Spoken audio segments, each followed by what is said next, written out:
Hjertelig velkommen til den her video. I dag så skal vi se, hvilke nogle brainwash vi fik til eventet. Og jeg spiller sammen med Laurits. Jeg fik en Rainbow Los Cucarachas. Som I kan se her, så fik jeg en Los Quesadillas til 4,5. Så fik jeg en Burrito Bandito med 5 mutations i gold, som der giver 65 mil. Så fik jeg en Los Quesadillas mere, som der er med taco og giver 13,5. Ja. Nu er det tid til at se Laurits.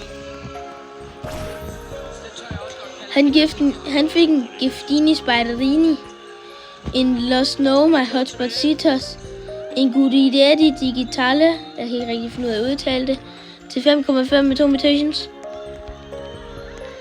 Ovenpå så fik han en Tung Sahur i Secret. Så ja, det var de brainwash han fik, og så ses vi bare i næste video.